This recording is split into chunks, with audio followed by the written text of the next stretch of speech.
অতি সম্প্ৰতি আমি সকলোৱে পাই আছোঁ যে এতিয়া আকৌ কা বিৰোধিতাৰ নামত আন্দোলন হ'বলৈ গৈ আছে।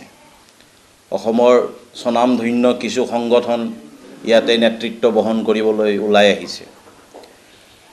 এই গোটেই কথাটোত আমাৰ হিন্দু যুৱ ছাত্ৰ পৰিষদৰ ক'বলগীয়া বহুত আছে। তাৰ প্ৰথম প্ৰতিক্ৰিয়া হিচাপে আমি এইটোৱে ক'ব বিচাৰিছোঁ যে পুনৰবাৰ ব্যক্তিকেন্দ্ৰিক সুবিধা আদায়ৰ কাৰণে নিৰ্বাচনৰ প্ৰাক মুহূৰ্তত গা জোকাৰি থিয় হৈছে কা বিৰোধিতাৰ নামত একাংশ নেতা তথা সংগঠন। কিয় ইমান বছৰ এই যে প্ৰথম কেব হ'ল, কেবৰ পিছত কা হোৱালৈকে যিটো আন্দোলন হ'ল, তাৰ পিছত নিৰ্বাচন অহাৰ আগমুহূৰ্তলৈকে তেওঁলোকে নিশ্চুপ হৈ থাকিলে। আৰু যিহেতুকে আজি কেব চিটিজেনশ্বিপ এমেণ্ডমেণ্ট বিলখন চিটিজেনশ্বিপ এমেণ্ডমেণ্ট এক্টলৈকে ৰূপান্তৰ হ'ল, তাৰপিছত আৰু ৰাজপথত নামি আন্দোলন কৰাৰ কিবা যুক্তি আছে নেকি? আইনেৰে তেওঁলোকে বাতিল নকৰি ৰাজপথত চিঞৰ বাখৰ কৰাৰ উদ্দেশ্যটো কি? কেৱল তেওঁলোকৰ এক্সিষ্টেঞ্চ শ্ব' কৰা, অস্তিত্ব প্ৰকাশ কৰাৰ বাহিৰে বেলেগ একো নহয়। আৰু আমি পূৰ্বতে পাইছোঁ, পূৰ্বৰ কা বিৰোধী আন্দোলনত পাইছোঁ, যিসকলে আগভাগ লৈছিল সেইসকলে পুনৰ চৰকাৰৰ মজিয়াত তেওঁলোকে যেতিয়া সুবিধা পালে তেওঁলোক গৈ আকৌ চৰকাৰী পক্ষ হ'ল। এতিয়া আকৌ যিসকলে সেনেকুৱা ধৰণৰ ঋতু বিশেষৰ পক্ষীৰ নিচিনা চিঞৰিবলৈ আৰম্ভ কৰিছে, কাইলৈ যদি চৰকাৰী টোপ পায় তেওঁলোকে আকৌ সেই টোপ গিলিবলৈ তেওঁলোকে দৌৰিবলৈ আৰম্ভ কৰিব। কাৰণ ইয়াৰ পূৰ্বতে এই কথাও প্ৰমাণ হৈছিল যে কা আন্দোলনৰ নামত PFIৰ পৰা ধন আহিছিলে আৰু ডাইৰেক্টলি হ'ল চাইনাৰ তাত হস্তক্ষেপ আছিলে।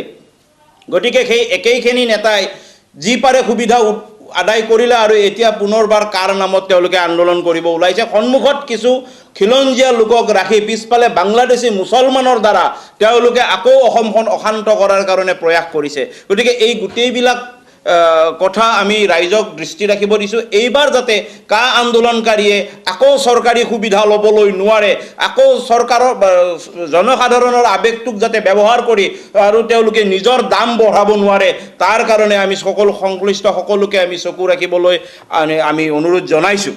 যেতিয়া চিটিজেনশ্বিপ এমেণ্ডমেণ্ট বিল হৈ আছিলে তেতিয়া তেওঁলোকে অসমৰ জনসাধাৰণৰ মাজলৈ সোমাই গৈ তেওঁলোকে কৈছিল যে এইখন যদি আইন হয় তেতিয়াহ'লে বাংলাদেশত 2 কোটি সাজু হৈ আছে হিন্দু আহিবলৈ। কেৱল এইখন বিলখন গৈ কেনে আইন হোৱাৰ লগে লগে 2 কোটি আহিব। আইন হোৱাৰো আজি 3 বছৰ পাৰ হ'ল, 2 কোটি বাংলাদেশী হিন্দু আহিল নে নাই যে অখিল গগৈৰ দেখুৱাবলৈ সাহস নকল, লুৰিণ গগৈৰ দেখুৱাবলৈ সাহস নহ'ল। কাৰণ নোৱাৰিলে তেওঁলোকে দেখুৱাবলৈ। তেওঁলোকে ইমানলৈকে অপপ্ৰচাৰ চলাইছিলে যে খিলঞ্জীয়াৰ ভূমিবিলাক কাঢ়ি ল'ব, বহিৰাগত হিন্দুবিলাক যিবিলাক হিন্দুক লৈ আনিব, চৰকাৰে সেই হিন্দুবিলাকক এই ভূমিবিলাক ভগাই দিব। ক'ত আজি কেইজন খিলঞ্জীয়া মানুহৰ ভূমি কাঢ়ি কেইজন বাংলাদেশৰ পৰা অহা হিন্দুৰ ভূমি ভাগ কৰি দিলে, এই কথাবিলাক তেওঁলোকে পুনৰবাৰ বিবেচনা কৰিবৰ সময় হ'ল। তেওঁলোকে আৰু কিমান আগুৱা ভাবিব, কিমান মিছাৰ আশ্ৰয় ল'ব? চৰকাৰৰ প্ৰতি আমাৰ এটা আহ্বান আছে।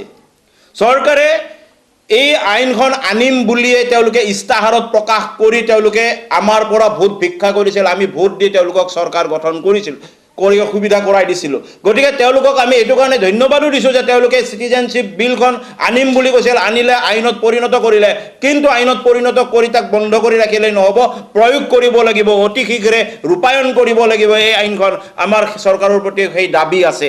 গতিকে এইখিনি প্ৰতিক্ৰিয়া, দাবী আৰু কিছু পৰ্যালোচনা আপোনালোকৰ জৰিয়তে আমি সদৌতি ৰাইজলৈকে, জনসাধাৰণলৈকে, চৰকাৰী পক্ষলৈকে আৰু আন্দোলনৰ নেতা সকললৈকেও আমি এই কথাখিনি আগবঢ়াই দিছোঁ।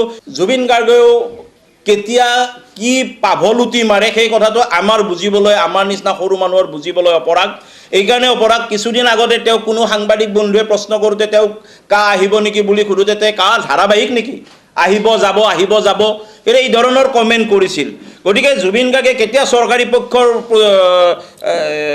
ব্ৰেণ্ড এম্বেচাডৰ হয়, কেতিয়া তেওঁ আন্দোলনকাৰী হয়, কেতিয়া শিল্পী হয়, কেতিয়া সূতা বগাই, এইবোৰ কথা আমি ক'বলৈ নোৱাৰিম। আমি বহুত সৰু মানুহ। জুবিন গাৰ্গ বহুত উচ্চ খাপৰ শিল্পী হিচাপে তেওঁক আমি সদায় সন্মান কৰোঁ, শ্ৰদ্ধা কৰোঁ।